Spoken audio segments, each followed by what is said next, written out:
All 16 and 17-year-olds will be offered the COVID jab, and the decision to have it or not will be theirs.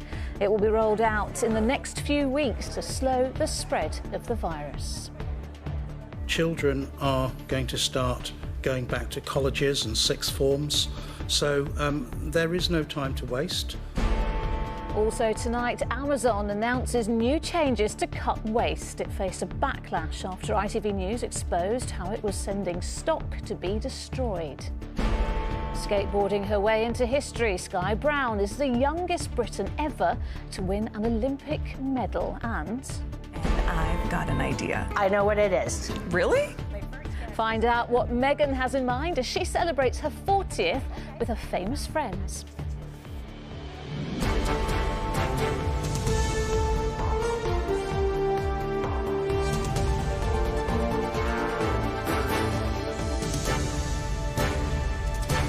This is the ITV Evening News with Lucrezia Millarini. Good evening. More than 1 million children aged 16 and 17 are to be offered a COVID vaccine within weeks. Scientists say that while the risk posed by the virus to young people remains low, they say there is increasing evidence they are able to spread it. Well, parents won't have to give permission, and it's hoped many will be vaccinated before they return to school this autumn. As for younger children, Deputy Chief Medical Officer Jonathan Van Tam wouldn't rule out offering a jab to those aged 12 to 15. Here's our health editor, Emily Morgan. They've lived through a global pandemic, the likes of which they may never see again. Only if you're on a train, but then you just don't have to have that constant worry, like. But these 16 and 17-year-olds working in a North Yorkshire hotel have until now been unable to get vaccinated against the deadly virus. It just makes a lot of sense to me to get it, to protect everyone around me, to help free things up, to go to school. It would just be good to protect everyone else and myself, because I've got grandparents. I feel like I want to get it as soon as possible, because I turn 18 pretty soon, so I want to go out and do what I want to do when I'm 18. New guidance means they will now be offered the Pfizer jab in the next few weeks. There is no time to waste in getting on with this. Now we have the JCVI advice on starting that initial first dose in 16 to 17-year-olds, then I want us to proceed as fast as is practically possible. Just 2 weeks ago, the JCVI advised against vaccinating teenagers as reports emerged of rare side effects. Now it says there's greater certainty it's safe. You once famously said that you would encourage your own mother to have the vaccine. If you had a 16-year-old child, would you be encouraging them to have it? So I have one child who's an adult. I have two children who are younger than 16 and 17. However, I would be very much in favour, based upon the adjudication of JCVI, if they were 16 or 17, for them to be vaccinated. Around 1.4 million 16 and 17-year-olds in the UK will now be eligible for jabs. But some countries around the world have gone further than the UK. Ireland, France, Italy and America are all offering vaccinations to children as young as 12. Experts here will keep the decision on whether to immunise young children under review. If we had already a clear knowledge that immunisation of this healthy 12 to 15-year-olds was something that needed to be done, we would have already made that recommendation. So it will be evidence that comes in between now and when we next make recommendations that will decide that. For now, older teenagers will just be offered one dose of vaccine. When they'll receive their second dose will be decided in the next few weeks. Emily's in Westminster tonight. Emily, the data now looks good for older teenagers, and it's looking more likely younger children would soon be offered the jab too.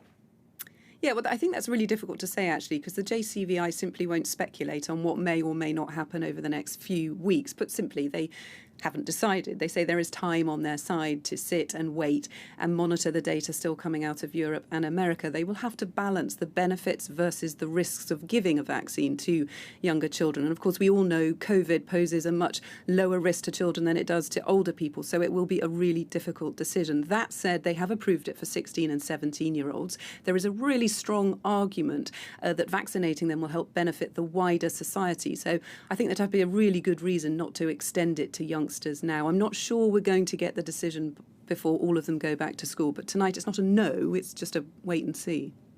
OK, Emily, thank you. The online retail giant Amazon has announced major new measures to help cut the number of unused items, such as computers, books and clothes, that go to waste. It follows an investigation by ITV News that revealed millions of products, some in their original packaging, were being sent from their warehouses to be destroyed. My business editor, Joel Hill, has more. Reuse, recycle, reduce waste. These are the basic principles of living sustainably. But in June, we revealed that Amazon was destroying millions of items of unsold stock every year. Electrical goods, books, jewellery, homeware were sorted into bins which were marked destroy. Now the company is making changes. Later this month, sellers on Amazon will have a new option to sell unsold stock to bulk resellers who will attempt to find buyers.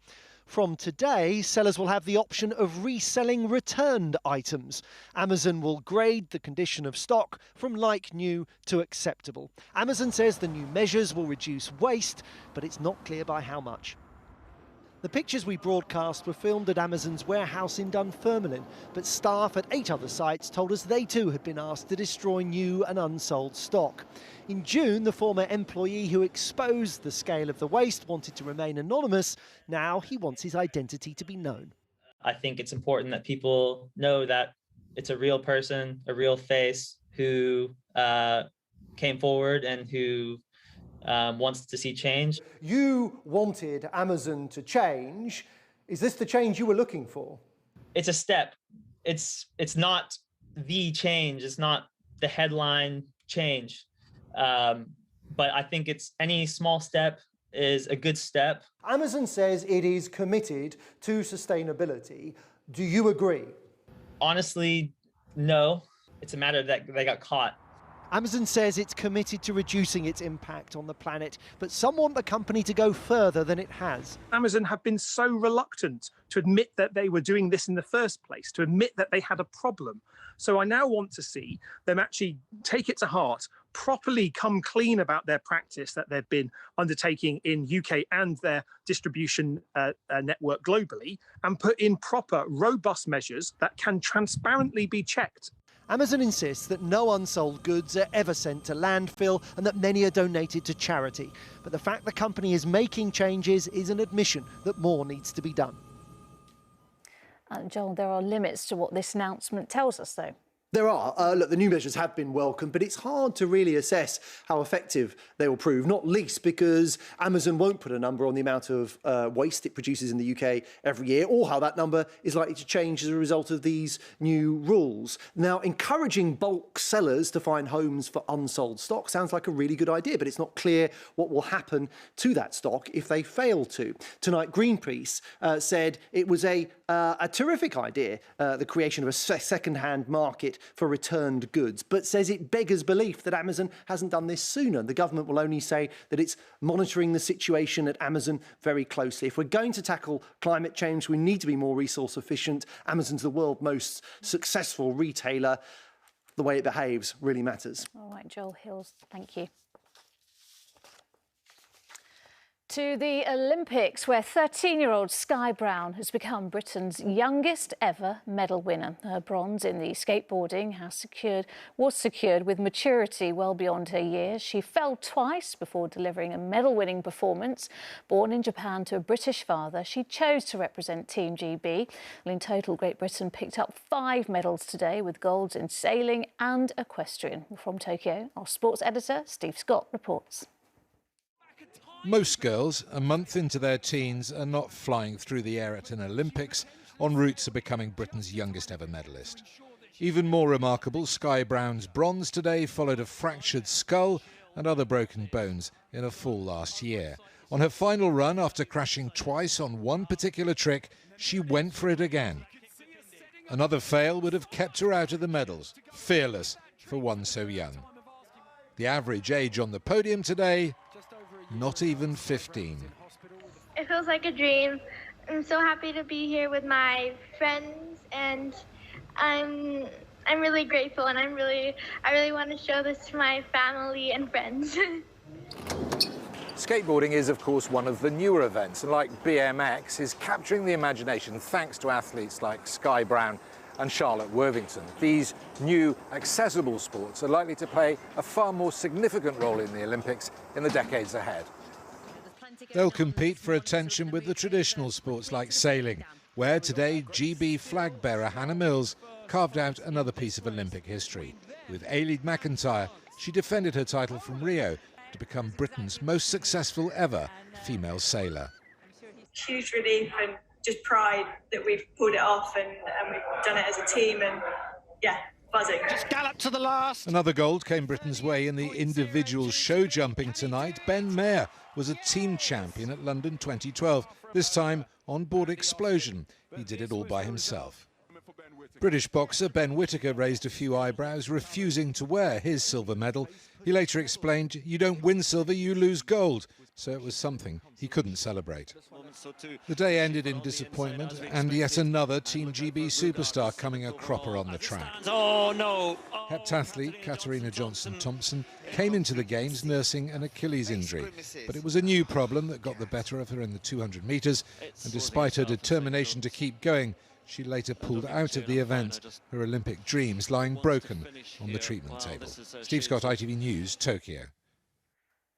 And this is how the medal table looks this evening. Team GB jumping up to 4th with 15 golds and a total of 48 medals. Still to come on the ITV Evening News. The possible changes to holiday travel rules. And the gift Meghans' friends are giving her on her 40th. Those stories and more after the break.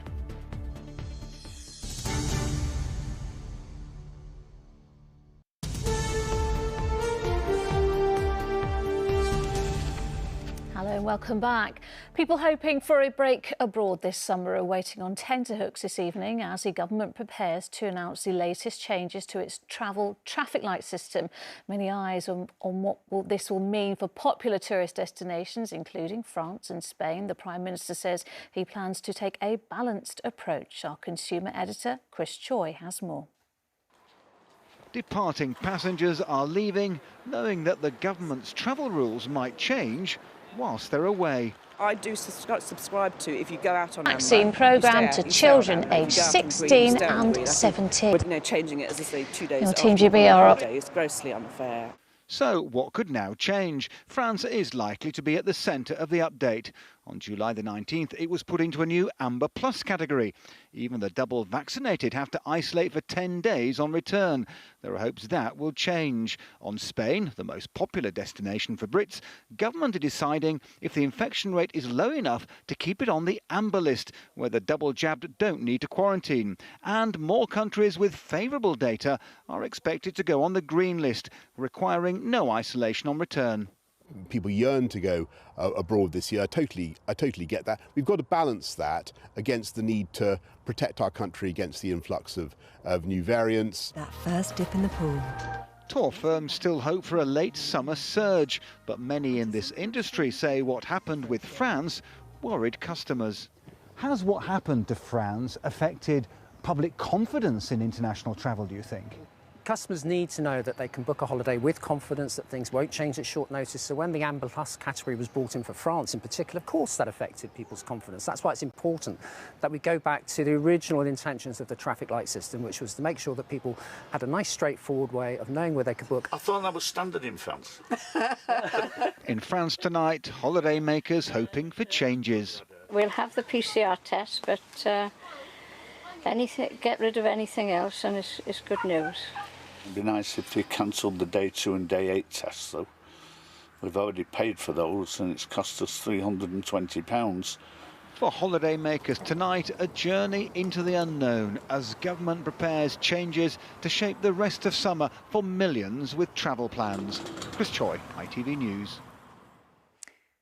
Well, in Europe, thousands of people have been forced to flee their homes to escape raging wildfires across much of Greece. Tourists on one island had to be rescued by boat as flames rapidly approached, while the Acropolis in Athens had to close as fires threaten the capital. Greece, Italy and Turkey, along with the Balkans, including Croatia, Bulgaria and Serbia, have all endured the worst heatwave to hit southern Europe in decades. For 3 days now, temperatures in Greece have hit 45 degrees Celsius. In a moment, we'll get the latest from Ben Chapman in Athens. First, Rebecca Barry has this report. On the Greek island of Evia, a dystopian scene. Tourists and residents rescued by boat from the beaches as wildfires rage out of control.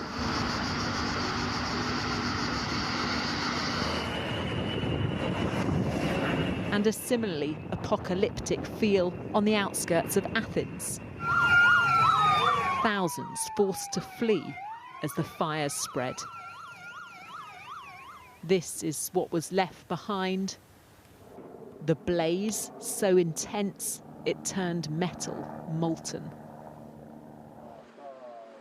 Homes and livelihoods destroyed. Those returning to see the damage distraught.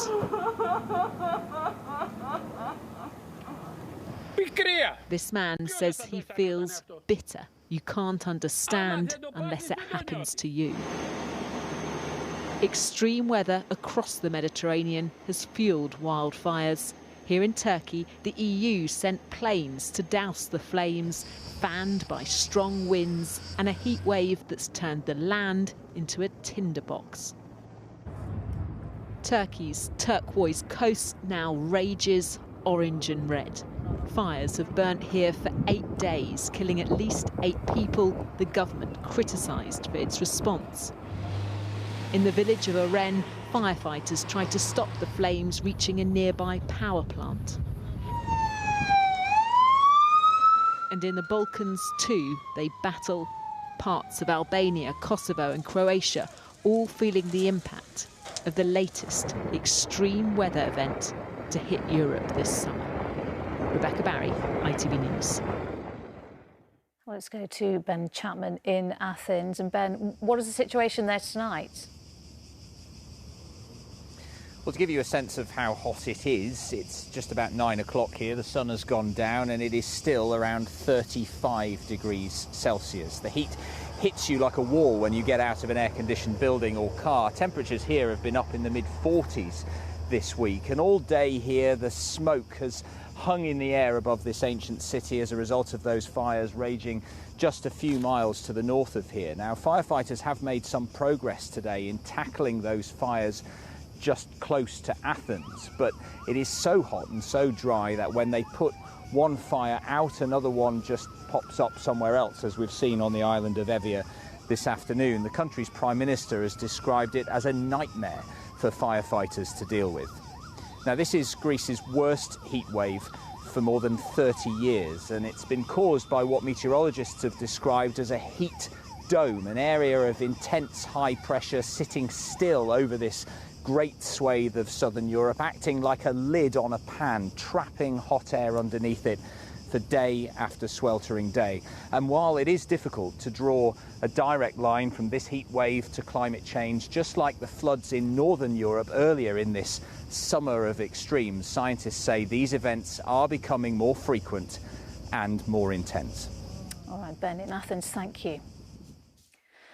Barack Obama has scaled down his birthday celebrations due to the surge in the Delta variant of coronavirus. The former president, who turned 60 today, had plans for a big celebration in Massachusetts this weekend. Hundreds of people were invited to attend, but criticism about the event grew as cases did. Now only close friends and family will go.